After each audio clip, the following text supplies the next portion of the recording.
You very, very much. This is a big day for me personally, for the Jackson Center corporately, because it serves many, many functions. We are celebrating our 15 years. Brief backstory. No, go ahead. The brief backstory is on December 14th, 2000, there was a meeting at Phillips Lytle with Betty Linnae, Carl Kappa, Phil Morris, and Tom Cardman and myself to talk about a concept. A concept being whether or not there would be some interest in advancing the legacy of Justice Robert H. Jackson. And it was at that time, and we've treated that henceforth as Founders Day, that particular day, December 14th, and we've gathered usually with the core group and discuss the things that have happened over the last 15 years.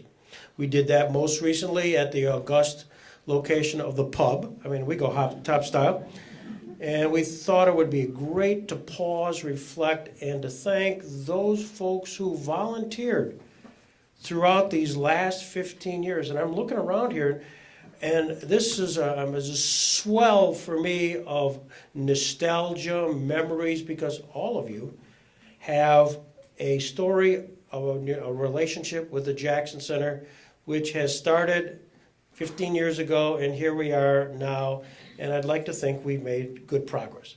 So with that, the one reason for today is to pause, reflect, give you a free lunch, which I know all of you responded to very easily, quickly. It wasn't this 15th anniversary stuff, it was just really, let's get together.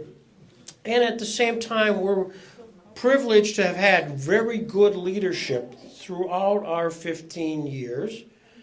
And currently, though, we have 5 staff people. 4 of them, if you were here last year, if there was one last year at this time, they would not have been here. So I want to introduce them to you. And then I'm going to do something which is very dangerous. Very dangerous. I'm going to try to walk through the crowd and introduce you to them. Now, having just said that, I look at this crowd and I'm going to say, what am I going to say about some of these people here? So if you feel a sense of panic and you want to leave, now is the time.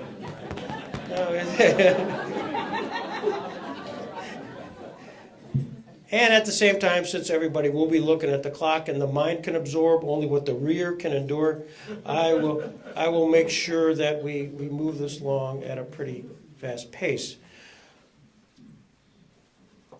Jackson Center is here designed to advance the legacy of Justice Robert H. Jackson. Seems simple enough. And we have 3 pillars off of which we work. One dealing with Robert H. Jackson's personal life, that of a guy who never went to college, never graduated from law school, went on to become an answer to a Jeopardy question, named the only person in the history of the United States to be a Solicitor General, Attorney General, and a Justice of the Supreme Court. That's very important for us. That's a very important role model, and that's part of what we teach. Second thing is his role as a public servant here domestically, as Solicitor General, Attorney General, Justice of the Supreme Court, and we've had programming surrounding that, whether it's the Brown versus Board of Education, whether it's the Barnett sisters, whether it's the Youngstown Steel seizure case, Solicitor Generals, Attorney Generals, Chief Justice Rehnquist, Chief Justice Roberts, Sandra Day O'Connor, Justice Ginsburg. Those are folks who have all been here where you are, and that has been pretty spectacular for our area, certainly wonderful for our city and area. And also to understand that, in fact, here's a guy from here.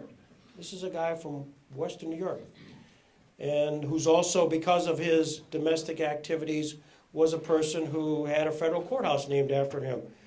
That's pretty cool. That's pretty cool to have the Robert H. Jackson Federal Courthouse.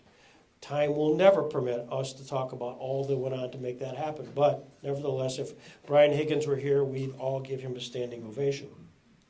The third part of the pillars is the fact of Jackson's international is legacy on the international criminal law. What you see around this room here, which always causes everybody to walk in 2 steps, walk back 1, wondering, what is this?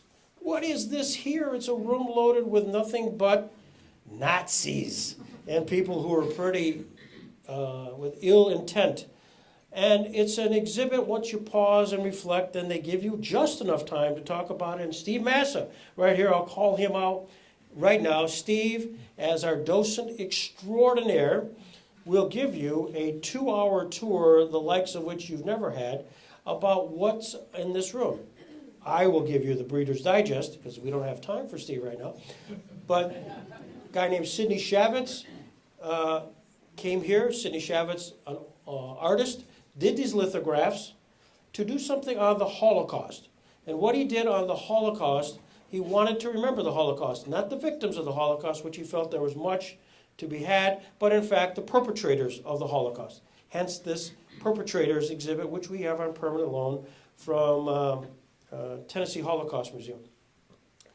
The legacy of the Nuremberg trial and that which has occurred through all of the tribunals that are currently occurring in Liberia, Sierra Leone, Cambodia, Yugoslavia, Rwanda, and the International Criminal Court all roll from Nuremberg, all come from the guy who was the architect of that, Robert Jackson, all from a guy who never went to college, never graduated from law school, and grew up here in Jamestown, New York. That's cool. That alone. And as a result of all these things, which we can talk about, but the reality is folks from throughout the world. In fact, we have some folks coming in from Poland next week. I haven't told you about that, Susan, but coming in next week to check us out. And we've been invited to go to Nuremberg. We've been invited to go to Moscow, all of which participants in that. And of course, annually at Chautauqua Institution, we have all the prosecutors of all the tribunals here. That is amazing. That's a wonderful, but that's because there is a Jackson Center, and there would be no Jackson Center but for all of your contributions here. And that's why I want to pause and just simply thank you for making this all possible, that we could celebrate 15 years today. And in fact, the cake will be served shortly, will be, as said, 15th anniversary, or 15th birthday, if you'd seen it. Now it's probably being consumed. I want to pause now, and let me introduce those staff who really make it all happen. Over there, Jen Champ is our archivist, curator, and our longest-standing member of the staff. And so that's Jen Champ. So if you have any issues regarding our exhibitry, perpetrators, upstairs, all that stuff, you can see Jen. But she's done an incredible job. Magnificent new exhibit on the Nuremberg. It's its 70th anniversary cycle right now, and she put together something very special, supported by the Chautauqua Region Community Foundation. So that's Jen Champ. Next to her is Marion Beckerick. Marion is an attorney, New York State attorney, but most important, her prior life, she was the chief confidential clerk in the U.S. Federal court system in Cleveland. So and she's here, and if you haven't met her, because she's our director of development, please do, because she's our rock star, and we're just so thrilled to have Marion here. And her husband Rod is about ready to break all these records for tennis wins at Southwestern. Keep reading about him. So that's terrific. That's Marion Beckerick. Sherry, stand up. Sherry Schauder. Sherry is from Massachusetts. Sherry, do you root for the Patriots, by the way? No. Sherry has just joined us, has moved back to the community, and we're just so thrilled to have Sherry amongst us. So welcome, Sherry. Sonia Montemayor is Sonia. There we are. She's not here, smiling at everybody, and she's usually the point person whose calls folks follows up. And Sonia has been here for, again, less than a year. She's not Sonia Sotomayor, it's Sonia Montemayor. Just so you know, in case you call, hey, this is Sonia Montemayor, and you weren't paying attention, say, whoa, the Supreme Court is calling me. So we're thrilled. And on weekends, she works at Bag and String, right? And so you may see her when you're buying some wine in Lakewood, New York. So, Sonia, welcome. Susan Murphy is our brand new executive director. She continues in a long line of executive directors, which goes back to Dan Bradden. I'll introduce Juanita, there she is, later, but Dan and Juanita were a team. They joined us day one here as the executive directors, and we were just so thrilled, which then led to Raleigh Kidder for 5 years, which then led to Don Greenhouse being our interim for a period of time, and then to Adam Bradden, Juanita's son, Dan's son, who called and extends his best to everybody. And then from that to Jim Johnson, right over here, and Jim did a fabulous job for his 3 years. Tom Schmidt, who's over in China, and he couldn't get back fast enough to join it, but that's where he is taking a group. He was our interim, and now Susan Murphy. Susan is kind of a mixed breed in the sense that she's part Chautauquan. She's got a house at Chautauqua, spent all of her summers in Chautauqua. Her husband works for Chautauqua, and she's been also splitting time in Detroit. And now their 3 children have been graduated. They're now out. And Susan was delighted to come back and to actually start living with her husband again, so we thought we'd accommodate that. So that's part of what we did, but we're thrilled because she's really high end. And I encourage all of you to meet her, seek her out, but more importantly, she'll probably seek you out as well. So Susan, if you want to say a word or two. Susan Murphy.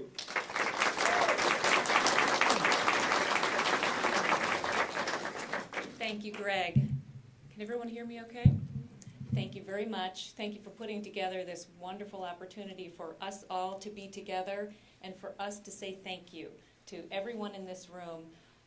It's an amazing opportunity for me to put my mark on an organization that has had so much effort put into it, has such a long-standing history, 15 years of blood, sweat, and tears from the initial founding with Greg and the partners that he pulled together, and all of you around this room. And I've just started to be able to digest all of the stories that I've heard. Many of you I know from my involvements up at Chautauqua, or I have met recently, and we've become new friends, which I'm really excited about. And I'm looking forward to meeting everyone else who is here in this room and learning about your involvement with the center, getting to know you personally, and that is something that I feel is just a side benefit to being able to come back and work on this wonderful organization. The bar is being raised. We have a great foundation, but the charge is to take us to the next level, and the board and Greg have made that very clear, and I'm really excited to be here to lead the organization to do that. We have a fabulous staff. There are 5 of us, and not enough hours in the day to do everything that we need to do, but I have to tell you, we have a lot of talent, we have a lot of energy, and we have great heart on this staff, and we will all be working very, very hard to meet the goals of the center. So excited to be working with Greg. We're pretty much attached at the hip, which is as it should be, and really looking forward to what we can accomplish over the coming years. So thank you to all of you. Thank you to the staff for working so hard and being right there with us as a team, and looking forward to getting to know all of you and working further with everyone here in the room. Thank you.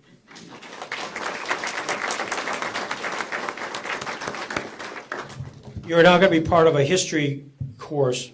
An individual who's not here is Kathy Crocker Evans. And Kathy Crocker Evans is actually writing a book, one of her many books, on the history of the Jackson Center. And she's most interested to know a little bit about the history of this place and some of the people who were all behind it.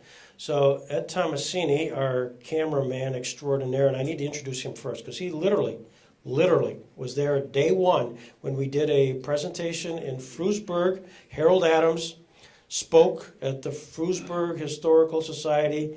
I introduced him, you filmed it, and I couldn't even say that there would be a center because we hadn't quite gotten through the ownership of this building. So Ed took the first film, and we've done 15 years and thousands of hours of Jackson Center stuff, which is archived. So Ed, thank you, Ed Tomasini. And I don't know now procedure whether you're going to try to mic me up or I'm going to pretend to, okay, here we go. Introduce my wife, because I think that's probably the most important thing I need to do right now. Have to do, must do, and if I don't, it's a long winter. So, my wife of many, many years, Cindy Peterson, who really, from day one, had the sense of humor to put up with me, along with my firm, as we went through the beginning of the Jackson Center. And she's worked glove in hand on virtually every program we've had. And so I can't thank you enough on all accounts. And welcome to my wife, Cindy.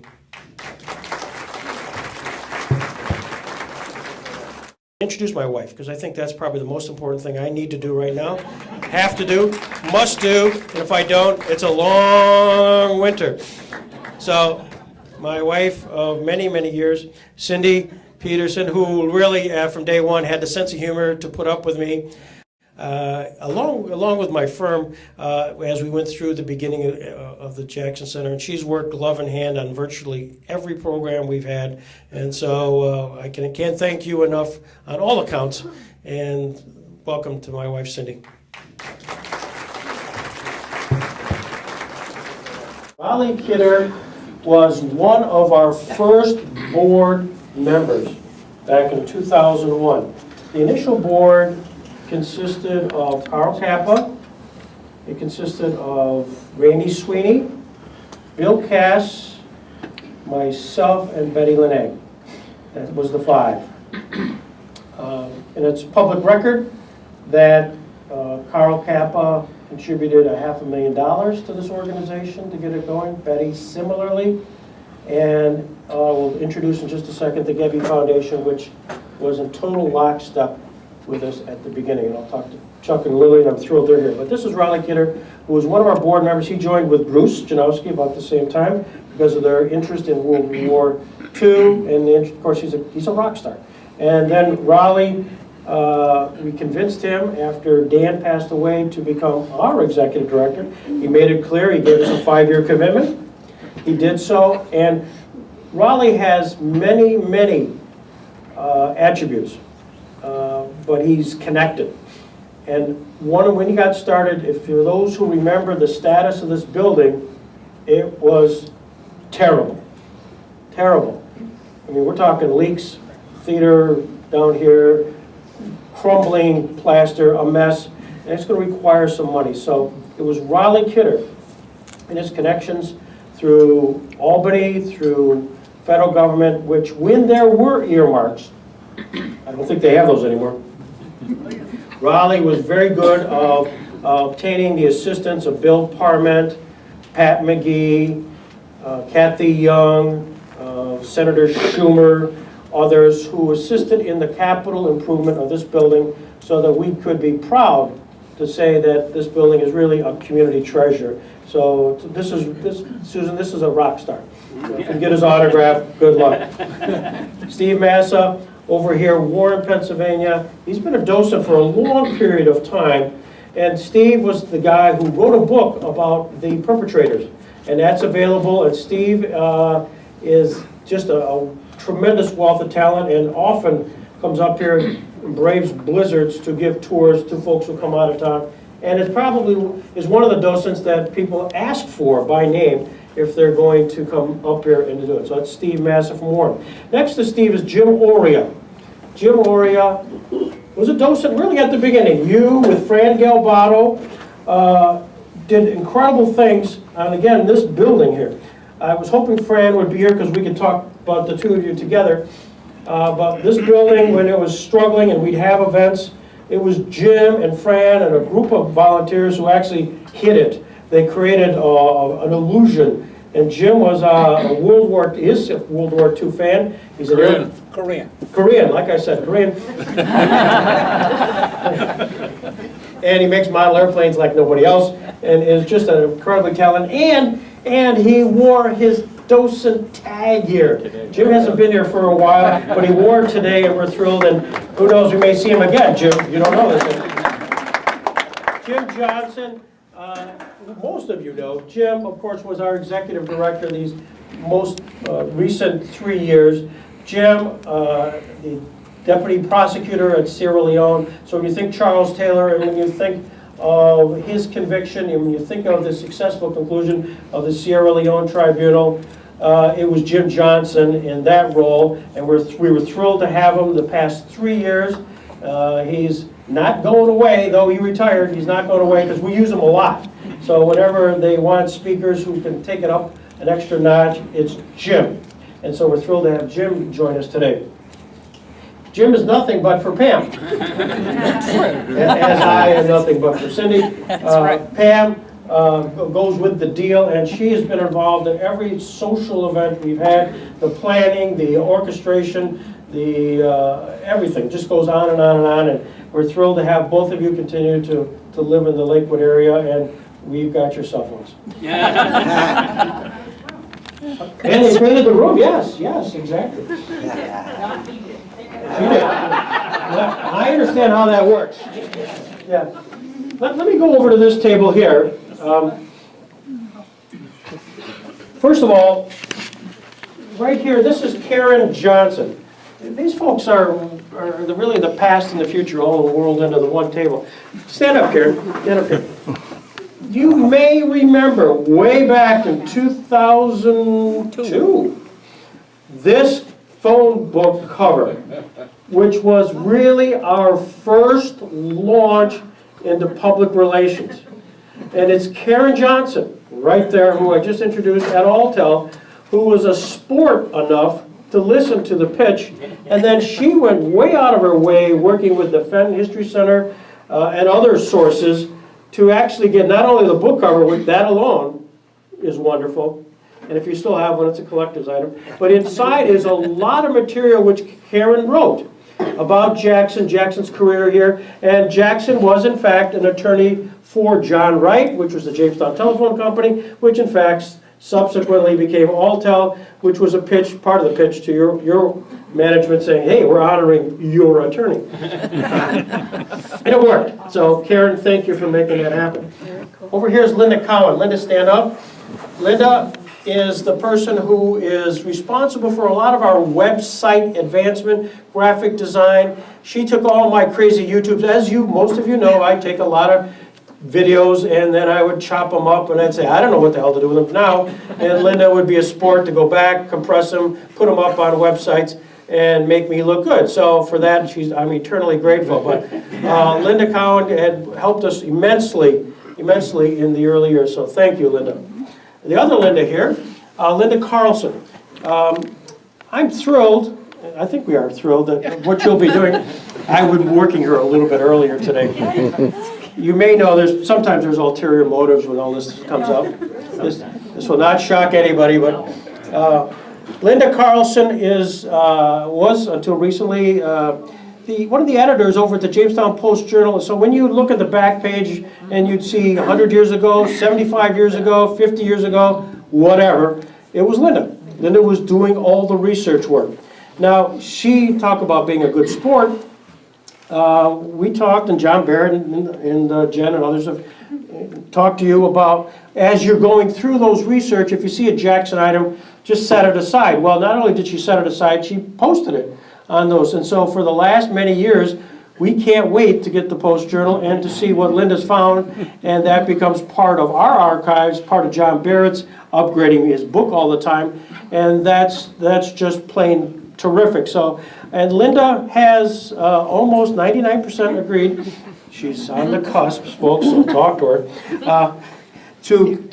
And now that she's in retirement, to come down here, to go into the microfilms, and to continue that with the sole goal of continuing to find Jackson in Jamestown, which is spectacular. There's very little that has been found and written about at Jackson and Jamestown, except, and I'll introduce her in a second, Helen Eversol's book, Off the Pedestal. And Helen, we're going to be reprinting that as well. So, to Linda Carlson, thank you very much. Thanks, Greg. We'll take that nod as a yes. So. Next to her is Kay Buffalmani. Kay is from Olean. Kay made the mistake of saying, gee, Greg, I'd like to get involved at some point in here. Next thing you know, she did. But so she was involved in the education committee to a lot of grounds, but her real claim to fame, and by far the one which I'm most proud of. When you walk out and you see a bookcase which has the Gail Jarrow book, which is our prized book on the life of Robert Jackson. When that came out, I was juiced up and all excited. We got to get it out. All of you probably were tapped in some form or fashion to figure out how to distribute that wide and far. 10,000 of them have been distributed. Thank you very much. But it was Kay who had the idea saying, Greg, why don't we send 2 copies to each of the members of the Supreme Court? Ask them to keep one and ask them to inscribe or autograph one and send back in a self-addressed stamped envelope. You may know that I am not shy, but I didn't think that would ever happen, because what Supreme Court justice would sign somebody else's book? Not going to happen. Well, I was so wrong. Over there, when you walk out, you'll see 11 signed. And for those that have been studying Supreme Court for some time know that there's only 9. How does that happen? Well, Justice O'Connor, retired, and William Stevens all signed those as well. So it's Kay Buffamani's idea, which then went into the end zone full-time and big time. So Kay, thanks for coming from Olean. Rich Fisher, next to Rich, stand up, because those the guy who keeps track of how this place looks, maintenance for, I mean, literally just about day one. You know? 11 years. 11 years, my gosh. And so Rich has been responsible for keeping the straight and narrow and picking up after you leave today. So for that, we're indebted to Rich Fisher. So Rich, thank you very much for continuing our Over here, Roger Connor. Roger Connor is a full-time resident of Chautauqua now. Roger worked for Marriott. He was the head of marketing. PR, public relations, and I know there's a difference. Public relations for Marriott, so we're going to have him come down and we're going to interview Roger about his days with Bill Marriott. And Roger has been intimately involved in assisting the Jackson Center in marketing, and he's helped us on many, many fronts, so we're happy to have Roger Connor here. But most important, because Roger brings Susie, and Susie is who we really want here. And Susie is a person who's been involved in many of the most recent public events that we've had.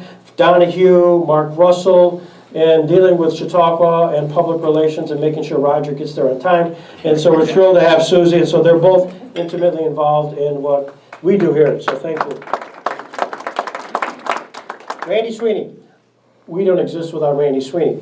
Randy Sweeney has been literally with us day one. Not only did he open up his offices so we could sign papers, so we could get going, host meetings. He was an initial board member through his individual activities as an officer, which he continues to be, as well as through the Chautauqua Region Community Foundation, which they have been a major supporter of the Jackson Center on so many fronts. It just continues to on and on and on, and I'm going to stop there because it will never end if we just talk about what Can I say something quick? Yes, you're a donor, absolutely. Have at it. Speaking to the mic. Yeah, talk to Ed, make sure he gets whatever you're going to say, which I assume will be good. Okay. This mic, that mic. Yeah. All right, here we go. Stay close, all right, here we go.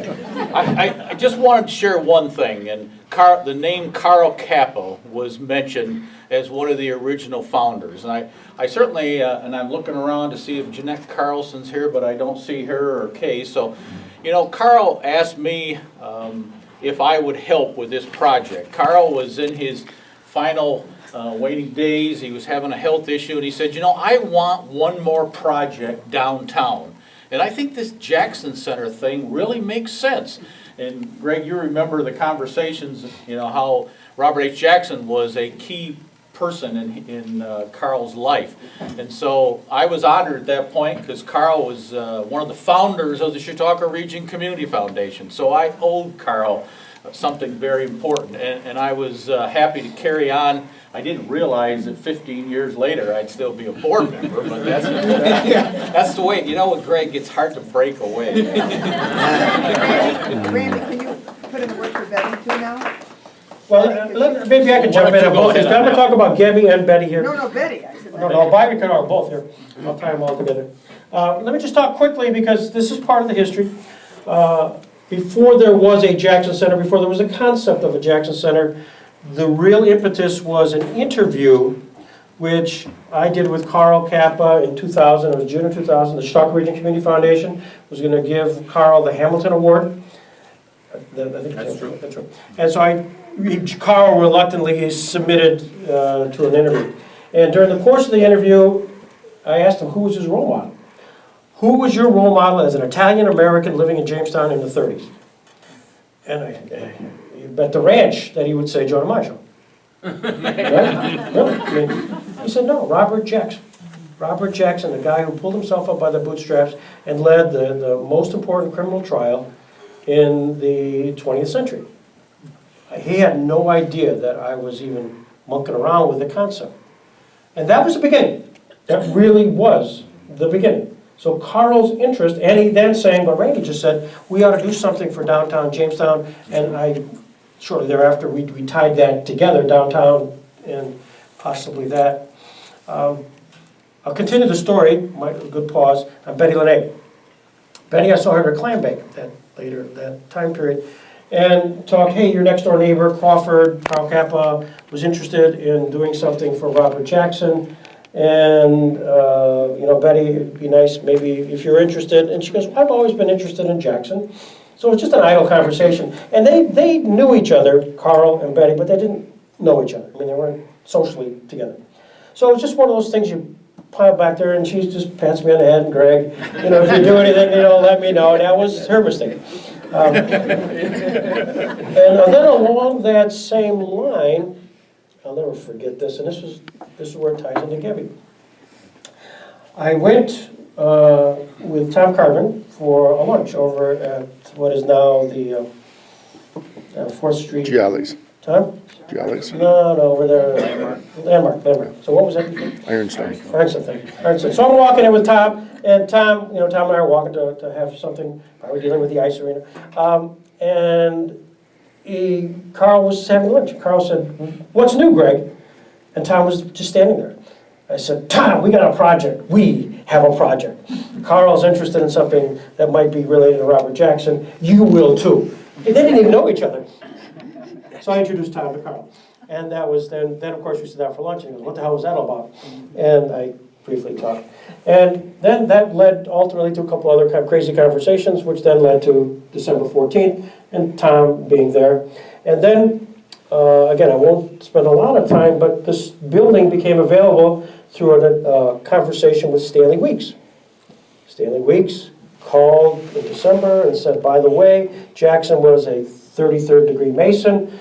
The building's in terrible condition. If you might be interested in something Jackson was a member. And so then I called Betty. And I said, Betty, what do you think? And she goes, well, is it available? Well, there's a contract on it. Somebody's going to actually might buy it. Well, then Betty called Bill Cass. I wish Bill was here. And he put on what, I don't know how it really works, but a Masonic injunction. Somehow everything stopped.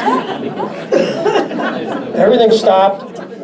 And then I walked right over and met with the guys and learned a little bit more about, I didn't know anything about this building. I hadn't been here some Christmas party maybe 20 years ago, but that was it. It's a huge building. This building's huge, 19,000 square feet. And it's because Stan Weeks had encouraged it. Betty's now got Bill Cass doing things. So I come and they said, well, we're going to consider it here in a couple of weeks. Do you want to put in an offer? So I never told my wife this, but I personally signed a contract. Now that we own it, it's okay. I said, and the purchase price was, I didn't know what the other guy offered. So I said, I'll match it, and I will let you guys stay. And that was a big issue, whether they had to be kicked out. So they said, well, consider it. Well, then that led to a meeting here, upstairs with Carl. Randy was there. Harold Adams, who was Jackson's nephew. Dan Bratton. Now, Dan was there. Dan came, and we had lunch that day because we were talking baseball. Dan had just retired from Chautauqua. We were talking baseball. I said, by the way, you want to come over to this Scottish Rite Consistory and tag along, just for the hell of it. So he did. And so there was going to be Tom Cardman, Carl, Betty, just to say, hey, you patted me on the head on December 14th. This is what's happened. You guys in or not? And before I got more than 3 words into this conversation, Carl says, I'm in for $500,000. Betty, with tears in her eyes, and it just makes me choke up, put her arms around him and said, if that's important to you, I'm in for $500,000. So your executive director, Tom, was like, no way.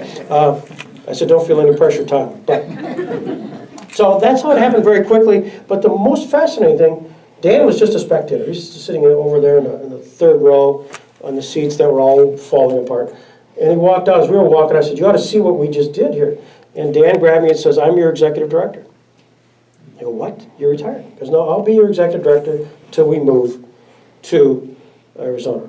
And so you can't have 30 more dramatic minutes than, boom, Carl, Betty, the seed planted with Gebby, and Dan. Wow, that's magic. Something's going on. And just to then take the story a little bit further, I'm not sure the connection, how Tom actually broached it to you, Chuck, as chairman of the board, but I can tell you the results that Chuck and Lillian, representing the Gebby Foundation, did something which I didn't fully appreciate at the time, was so dramatic for us, was the fact that you gave us $500,000 matched out, and it was operating money. I thought, gee, that's what they always do. Not so, sports fans, let me tell you, not so. And they managed to do it in a way which permitted us to do everything we did here. And that was our incentives, right, Raleigh, for all of the other folks, and it was spectacular. So to Lillian and Chuck, and to all the Gebby board members, and our Rod Becky, was on the board then, I think, Rod, weren't you? No, I was Oh, you weren't, okay, sorry. I thought- but Becky, but all that have been then, but that was critical, and it made the difference. I mean, I don't want to say anything. So Carl, Betty, Gebby, that's the threesome that made that happen, which set the foundation, which gave us the ability, the credibility, and I can now tell the story because normally when you apply for a foundation, Marion, as you know, you got to send a raft of papers. They committed to doing this before and said, oh, for the files, can you put something together? That's Chuck Hall and Lillian, who actually had enough faith, and I'm going to be emotional about this, but you had enough faith with us, Carl, Betty, myself, Dan, to take a flyer. You took a flyer, and It was a good team to bet on. yeah. Well, we thank you, and so that's the Lillian and Chuck Hall. Thank you. I will get through all this. Kristen Yaw, who is the daughter of Linda Hall, who married Chuck Hall, came back and she was looking for something to do, and people come here all the time and they ask, do you have any ideas how I can work into the community? And she then gets sucked into the vortex, and next thing you know, she becomes our principal researcher down at Frewsburg. And she found some amazing stuff in the Frewsburg Library, which of course where Jackson spent his life, and that's all part of our archives. And Kristen, we're just so thrilled that you're here. Junie Eimiller. Junie is now the chairman of the Education Committee. Junie is a Robert H. Jackson Fellow. She's from Southwestern. And Junie has led us and done some great research for us as a Robert H. Jackson Fellow, but now has volunteered her time to be the head of the Education Committee. So thank you, Junie. All right, let's go over here. Let's go. You guys are sports. All right, Don Bloomquist Sr. Wow, where do I begin? Don knows more about this building than anybody. And Don was our general contractor, guardian angel. When this place was falling apart, he somehow found ways to keep it alive and well, find steel I-beams when there was, upstairs, how much? Hundreds of thousands of dollars of steel I-beams just to save the theater above us. 50 grand. 50 grand? How did you get that? You told me 100. That's Don Bloomquist in a nutshell. But throughout the time, this building has been incredible. He knows everybody, and and it continues to be a real support. And we thank you. And plus, you bring along your son Don Jr., who the only way we were able to get into this facility today was through Don plowing the place. And he also made sure, because he's connected, that there was no snow on the ground so we could get here today. By the way, the weather gods have been spectacular to let us actually get through here. One thing I'd like to have you mention. when we had the big affair here, he had just put a new lawn in. Oh, yeah. And we didn't have any idea that it was gonna rain for 3 or 4 days either. So had to set all these chairs out there on the new grass, right? Well, I went out and set one on, and it goes, you know. So we ended up putting, what, 250 sheets of plywood over the new side. That was Rehnquist, And putting chairs out there. Yeah, Chief Justice Rehnquist, that's right, I forgot, my God. Pray that nobody falls over back there. We did not lose anybody. For Don, we thank you. You're here because of Don. You may have been there for Rehnquist and saying, gee, I could have been lost.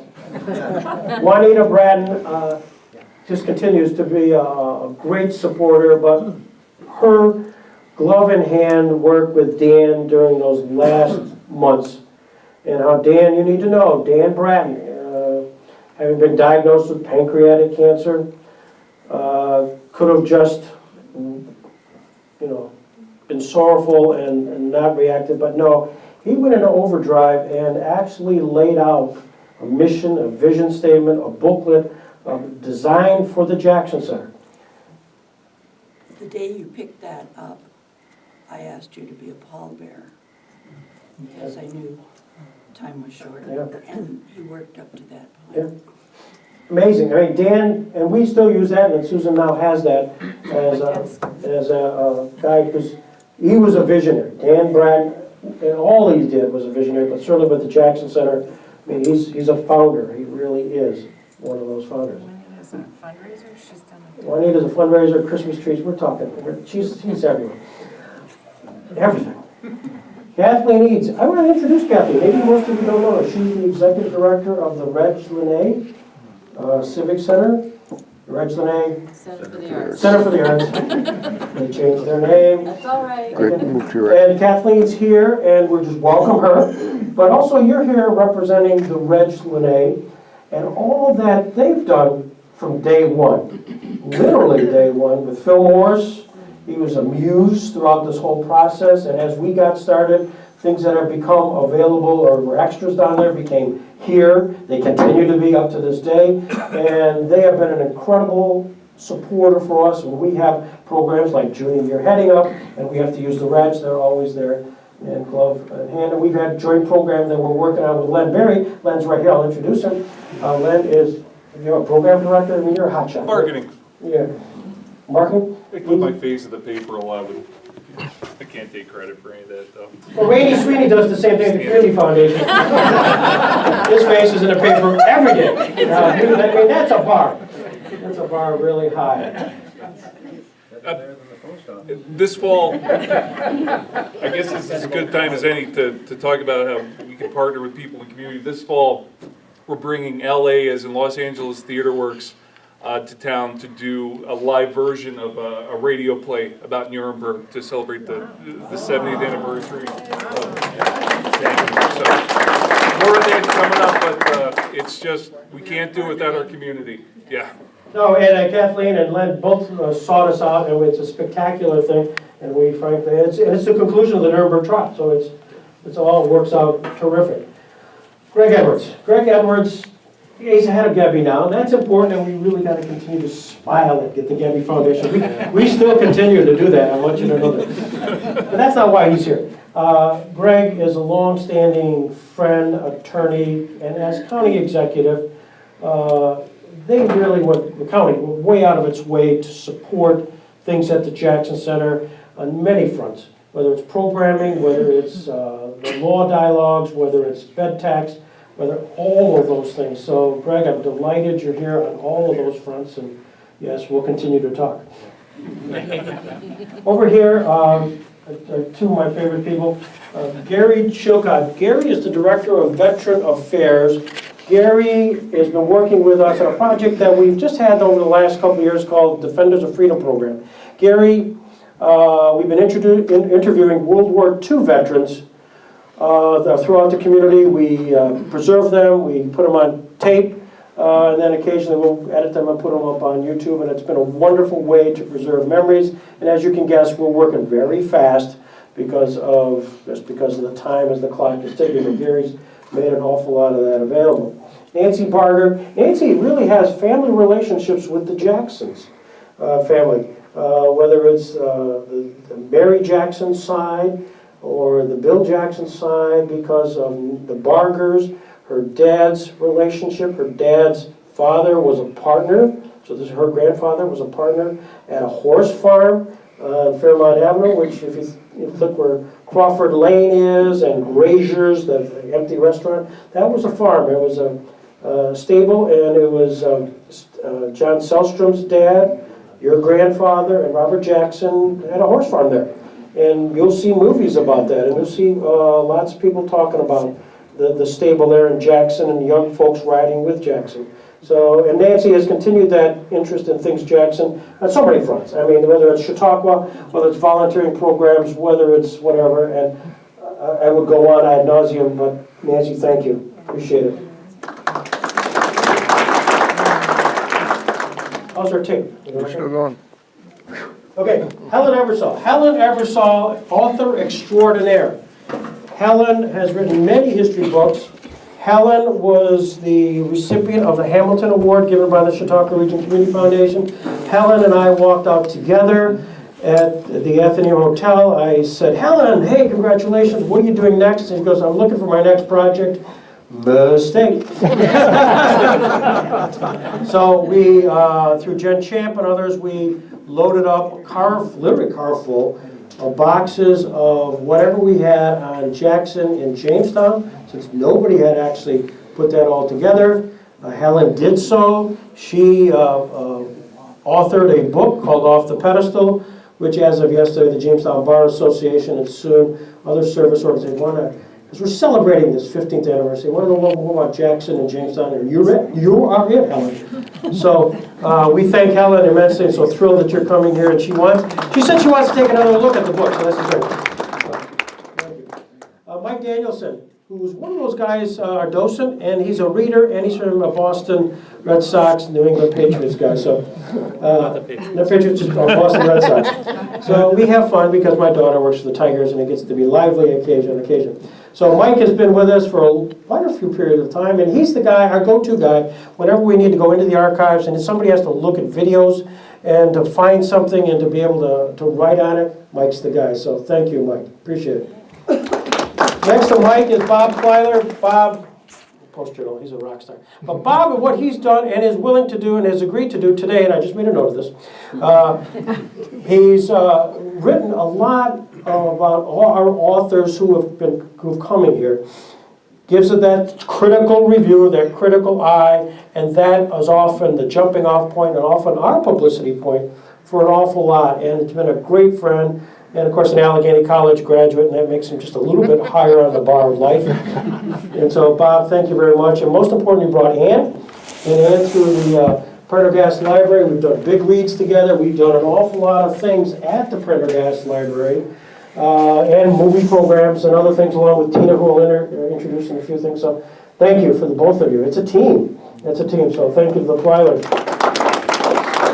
Betsy Shepard. Betsy Shepard stands really, there's two or three go-to people who, when we have an event and we want to class it up, we take it up a notch. You know, there's the Jane Kidd, there's the Holly Sullivan, but most importantly, the Betsy Shepard. And so, Betsy, I'm delighted you're here because you are always that volunteer extraordinaire, and you also keep Dave Shepard happy. And Dave is Excuse himself. He excused himself. Well, good. Now we're talking. What you were going to say. All that is true. But Dave Shepard has been involved in our education committee for many, many years, continues to be so, and also a financial supporter through the foundation. So, anyways, thank you very much, Betsy. Over here are the sanctuaries. Now, Anita Sanctuary, retired teacher, I don't know what mistake you made to get here, but ultimately she became the first person to be involved in all of our, this is Junie, you need to know, Anita. Junie, Anita. And she is the one who really orchestrated and set up all of our young readers author program, which we've had over 10 years. And high-end Newbery Award-winning folks have been coming here. And Anita orchestrates that with the schools, and it's been remarkable. And David, you're lucky to have married her. David is always there at Anita's beck and call. and therefore has been a volunteer extraordinaire, and also was very instrumental in finding all the research and necessary for us to ultimately go through the county legislature to have the airport named after Robert H. Jackson. So it's the Robert H. Jackson Field, much in part to what David Sanctuary did. So they're all connected here. Ann Cole is the head of our docents. Ann and Ron have been supporters for a long period of time, but she is like clockwork. And Ann is directly responsible for a quick vignette where I'd done some research on the internet, looking at Nuremberg, probably in the 60th anniversary, and coming across its various defendants. And Albert Speer, I saw him, and Albert Speer had said, Albert Speer looked up him. Next thing you know, it led to Phil Donahue. Phil Donahue said one of his top interviews of all time was interviewing Albert Speer. And I said, Phil Donahue, cool. He comes to Chautauqua. Wouldn't it be great to interview the guy who interviewed Albert Speer? Says me. And I knew Ron Cole, knew Ted Wolf, who knew Phil Donahue. So I'm juiced, thinking, how do I connect all these dots? It's 4 degrees of separation. I got to get it to 2. And so I tell Ann, and she immediately, I don't know what she did, but I told her that day. The next morning, I'm at the office. I get a phone call that says, hi, I'm Phil Donahue. I understand you're looking for me. So you got to be really nimble at that point. Long story short, because of Ann's connectedness to Ron, to Ted, to Phil, boom, boom. Phil Donahue has become a very close friend with the Jackson Center, has done events here publicly and privately for us, and has supported us, and continues to support, as does Ron, on so many functions. And our docent program is really incredible what you've done. And so thank you, Ann. Pete Morgani is a recipient of a lot of this work that is done by the Anita Sanctuaries and soon to be Junie. Because Pete, now you retired, right? Well, I just was appointed new job. Oh, okay. Well, retired is what other word I like to hear. I'm a retired educator. Have me, says Peter.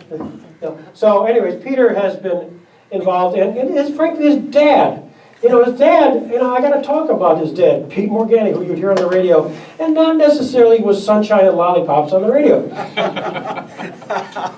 But, despite that persona, and that's what it was, there was such a loving, soft heart. He loved this place. He loved this place and provided and showed up and came and brought an item. And so, not only what you've done in your various jobs and helping us and advancing the work, but also your dad.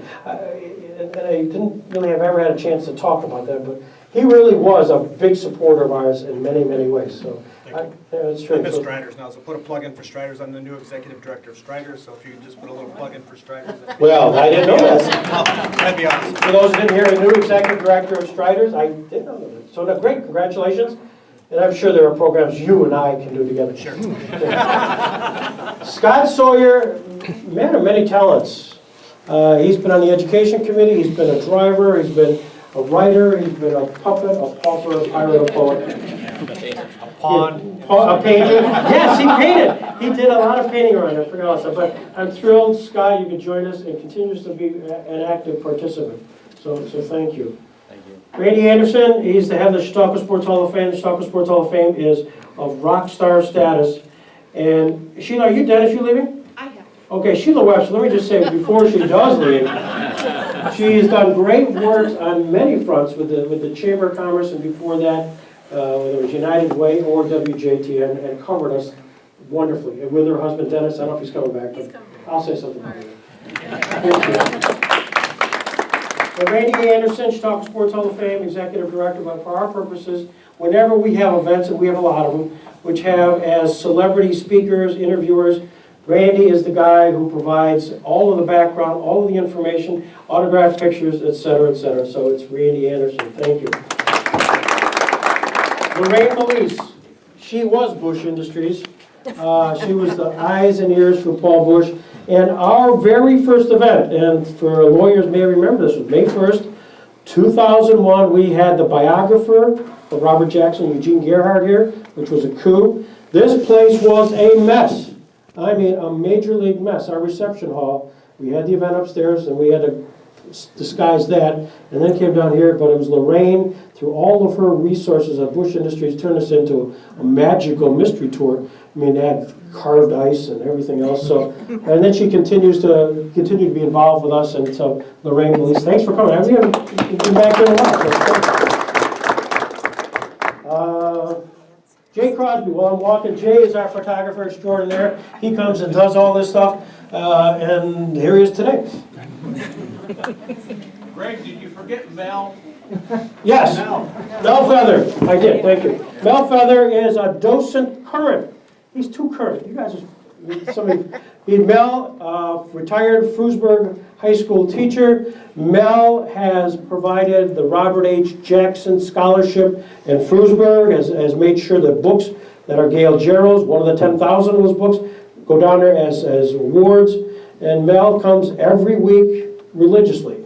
And Mel is also a very active guy when it comes to work around here. So he's got a strong back, of which many of us don't. So we're thrilled to have him. Thank you. Becky Roberts.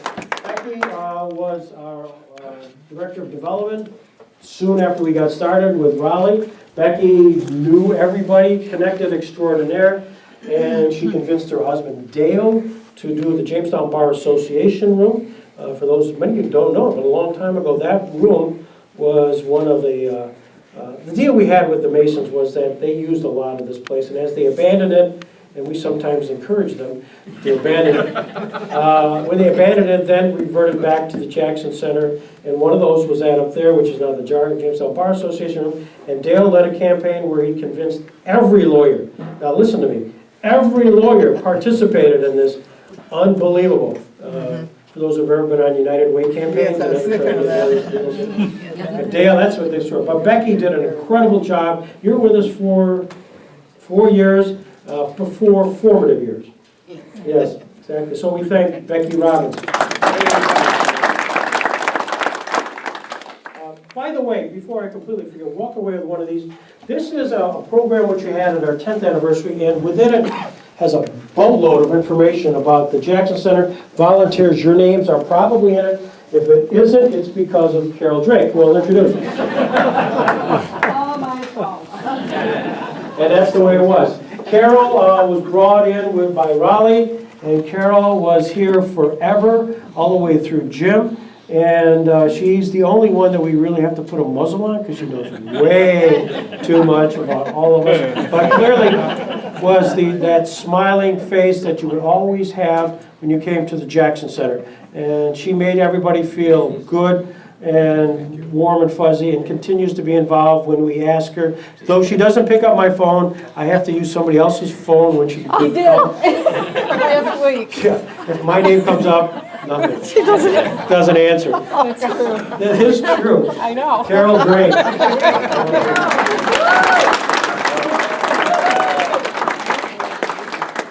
Now you have to leave? You wait. 30, I have to be someplace. Bye. Anyways, I'll try to pick up the pace. Right here, Karen Livesay and Joni Blackman, they represent the Fenton History Center. And Joni also is here representing, in the beginning, was Kristen Stein. I was.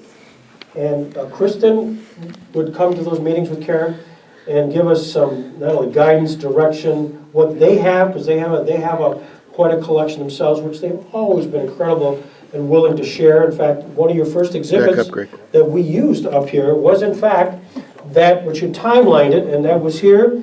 I subsequently kind of videotaped it, and that's part of our archives, and that was Karen's good work, and Kristen's and the staff down at the Fenton History Center, and they continue to work with us lockstep, and we do joint programming together, and I just want to make sure that everybody knows Joni and Karen are they're real rock stars in our community and everything they do. John Anderson is a board member virtually from the beginning. John is always incredibly supportive in every way, and he's also been on fundraising activities at Chautauqua Institution. And John, I must tell you, is a wonder on many fronts, but most importantly, he really went through quite a health scare a few years ago, and you looked fabulous. And so congratulations and welcome his continued involvement with the Jackson Center. Thank you, John. Thank you, Morgan. is our connect to Warren, Pennsylvania. Her husband is Judge Morgan. They're good friends with Raleigh Kidder. All these things, how they connect. Raleigh probably invited your husband and you to come up someday, and the next thing you know, you're on the board. Next thing you know, you're an officer. Next thing you know, she is president of the WPSU, which is a public broadcast in Pennsylvania, which just recently aired our brand new documentary called Liberty Under Law, which also will soon be airing at WQLN in Erie, has aired at WNED in Buffalo just recently, which is really cool to have a PBS product about Jackson, and which we would not have had but for you folks. And so Peggy does that down in Pennsylvania along with everything else. So Peggy Morgan. Another board member and is John Jackson. And John got on the board for one reason and one reason only, that he wanted to see if he could amend the name of the corporation from the Robert H. Jackson Center to the John and Juanita Jackson Center. He continues to stay on the board despite term limits, and he still wants to make that happen. He's a one-agenda guy. But seriously, John is a retired attorney, tremendous supporter. He and his wife, Juanita, has done several fundraising concerts for us. Please extend our greetings and our best to Juanita. And so we're glad to have John join us today.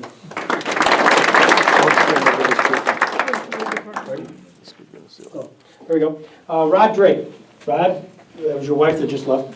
And Rod with Habit Terrier, recently retired now. But Rod really was, this building needed a lot of help a lot of times. And so with Don Bloomquist at Habitera, they put together the plan so that we could methodically go through this building to really get it to what it is today, which I believe is a community jewel. And Raleigh and the board, right from the beginning, we knew we could not borrow money on this. We didn't want to find ourselves where we were in debt. And so through a lot of advanced planning, a lot of great donors, the list is too long to mention, but they're in the program.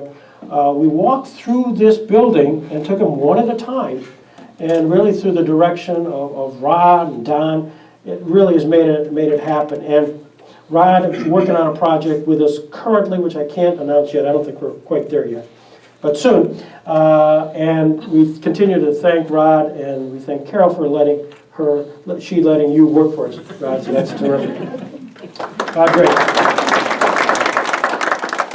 Dolores Thompson, city historian, and whenever you see plaques around the city, which she has been gracious enough to listen to me, about here's Jackson had an office at the Hotel Jamestown building, or Jackson had an office at the Wellman building, or whatever. Fenton Building. Fenton building, excuse me. Fenton building, which John is in. No connection to Fenton. There is something in Wellman, we'll work on that. But yeah, wherever that is, she's always been gracious enough to walk me through the process, where she would walk through, find the funding, and there are plaques throughout the city which note where Jackson was. And so she's been an impact on many, many fronts within the city of Jamestown, but more specifically with Robert Jackson. And so Dolores, thanks you for coming. This is terrific. Doug Champ, he brought us Jen Champ. And Doug and I go way back, and we will not give him the floor. Doug has been a volunteer supporter, a muse, and somebody may think I have a lot of ideas. He's got 10 times that. And so I'm the guy that often has to vet them, screen them, but he still has them. And they're very good. And so we're thrilled to have Doug, who continues to be a great sport about everything. Doug Champ. Tina Scott. Speaker.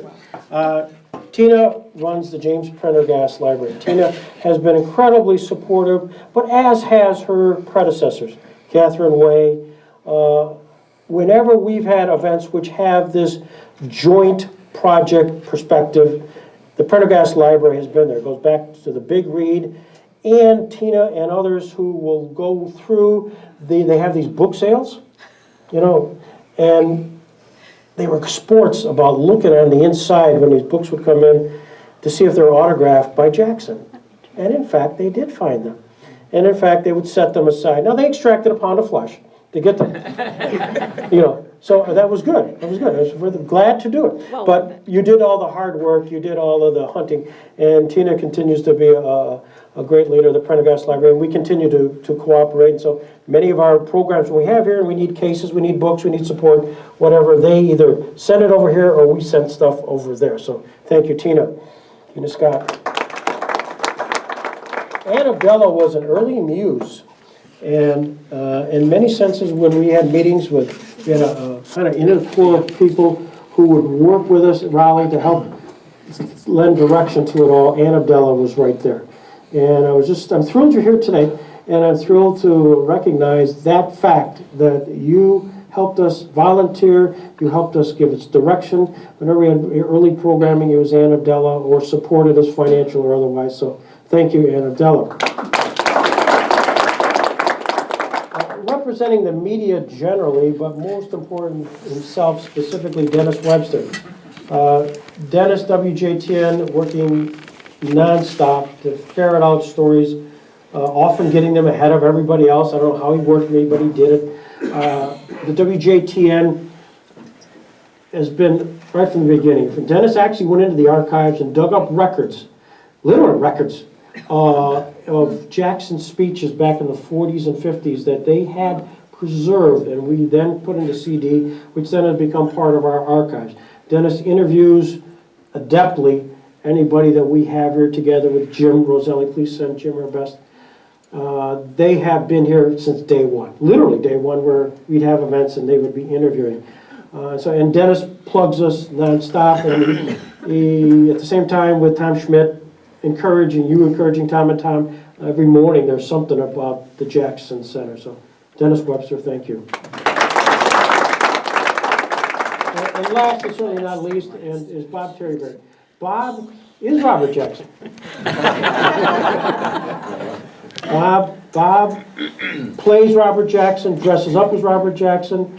Most recently, when the airport was named the Robert H. Jackson Field, he got into costume, actually taxied in with the plane, got off the plane. The crowd went bananas because we actually had Jackson. We actually had movies of the actual Jackson coming off was it C-47. DC-3, and so we actually got a DC-3 here through the good work of the airport.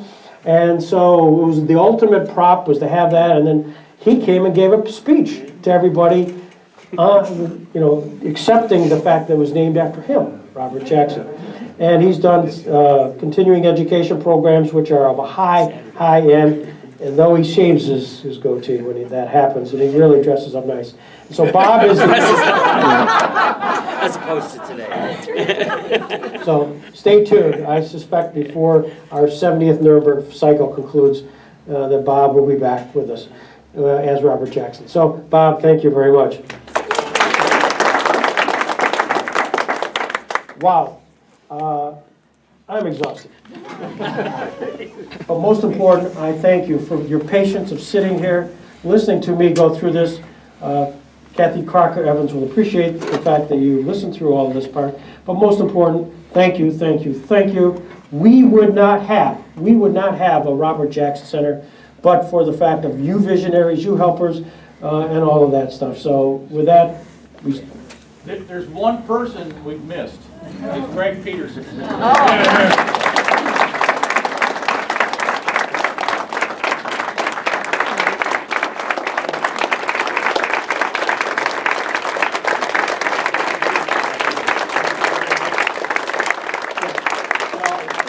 on. Jay, get a picture because Randy will want to use this in tomorrow's Post Carolina. That's why he came up. Seriously, 15 years of being involved, there's no one here probably that knows how much effort this guy has put into this place. I mean, on a sunny summer afternoon when I'm trying to enjoy some time in my backyard, he's in the car heading for someplace in the Midwest to interview someone that had a connection to Robert H. Jackson. I mean, he's given his life, his soul, and that's the reason the Jackson Center is what it is today. So, You get that, Ed? Thanks, everybody. everybody. Appreciate it so much.